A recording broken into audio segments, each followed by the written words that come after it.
سید ما، ای مولای ما، من جان ناقابلی دارم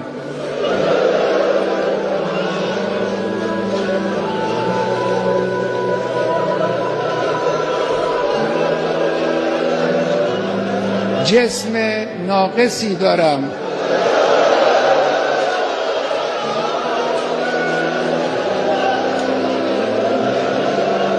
اندک آبرویی هم دارم که این را هم خود شما به ما دادید. همه اینها رو من کف دست گرفتم، در راه این انقلاب و در راه اسلام فدا خواهم کرد. اینها هم نثار شما باشه. سید ما، مولای ما، دعا کن برای ما.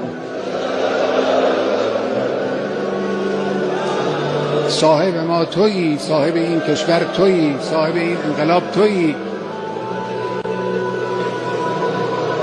پشتیبان ما شما هستید. ما این راه رو ادامه خواهیم داد، با قدرت هم ادامه خواهیم داد. در این راه ما رو با دعای خود، با حمایت خود، با توجه خود پشتیبانی بفرما.